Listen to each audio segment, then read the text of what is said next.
Good morning, Evan. Today is Tuesday, February 21st, 2012.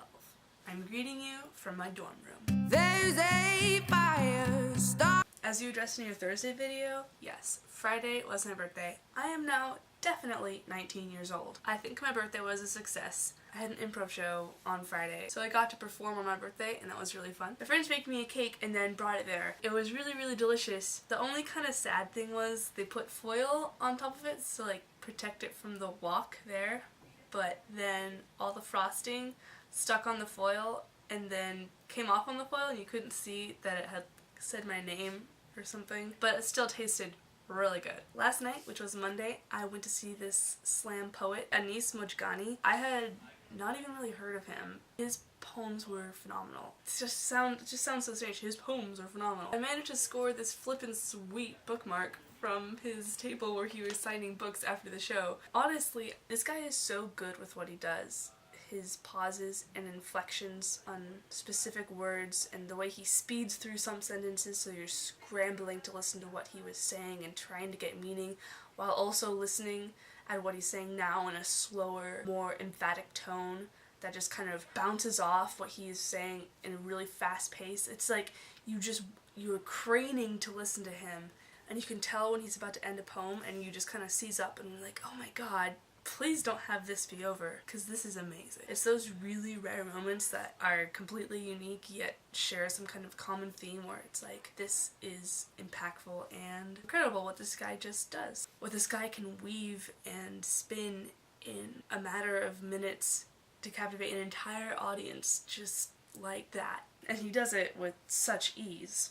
Okay, you know this about me. I'm the kind of person when I see something cool and exciting, like when The Dark Knight came out and I saw the midnight premiere of that, I could not stop jumping around and like punching things. I'm not really punching the air, and I couldn't stop kicking and going talking about Batman and talking about the plot and everything, what it means and how cool it was, and Batman was one of those things. Harry Potter, we have a very special relationship, Harry Potter and I.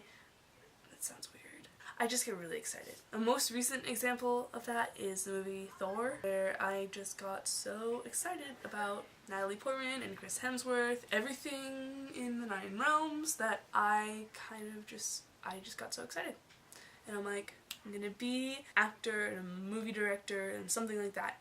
I just kind of get swept away with the amazingness of it, and I kind of reflect back and I'm like, I can't really do that.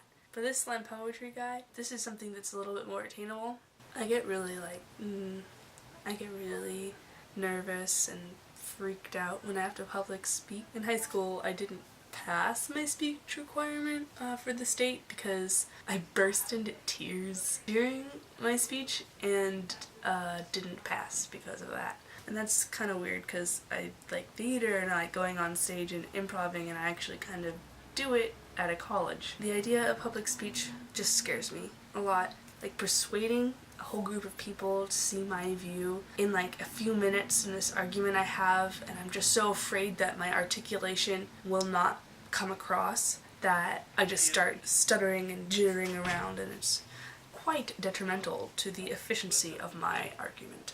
I'm saying that I want to learn how to really effectively use my voice to powerfully communicate with other people and have my ideas resonate with them. And I think that is an amazing kind of art that is kind of transient and impermanent because it's just a one moment you see it thing. I mean, of course, you can record it and everything, but the act of it is transient. So this slam poetry guy, really great job, Anis. I've never been more immediately interested and curious as to the mind of another person. On that note, I actually really need to go to my classic Pilates class. We're gonna have a test today, which I don't know what that's gonna be like, but anyway, we are POC, Porpoises Oink Quilts. Ding! Crime in the streets. I kind of forgot to talk about this wine and cheese event that I went to at Zaikai, that frat house. Anyway, it was kind of nice and classy. Everybody really dressed up in nicer dresses and suits, and then there was wine available for some to drink, and also a lot of cheese, a plethora of cheese, except although it is a plethora of cheese, that didn't stop people from descending like wolverines upon the platter. It was kind of like weird, actually. They'd put down the cheese and they'd talk about the cheese, and then within 30 seconds after they had been like released to the public towards it, it was completely gone. So I definitely just kind of snuck to the front. 2 times I did this. I grabbed out like a handful of like crackers and cheese and meat, and then I put it on the plate and I like scurried over to where like our group was, and I'm like, okay guys, here, because otherwise we wouldn't have gotten any cheese. That was really fun.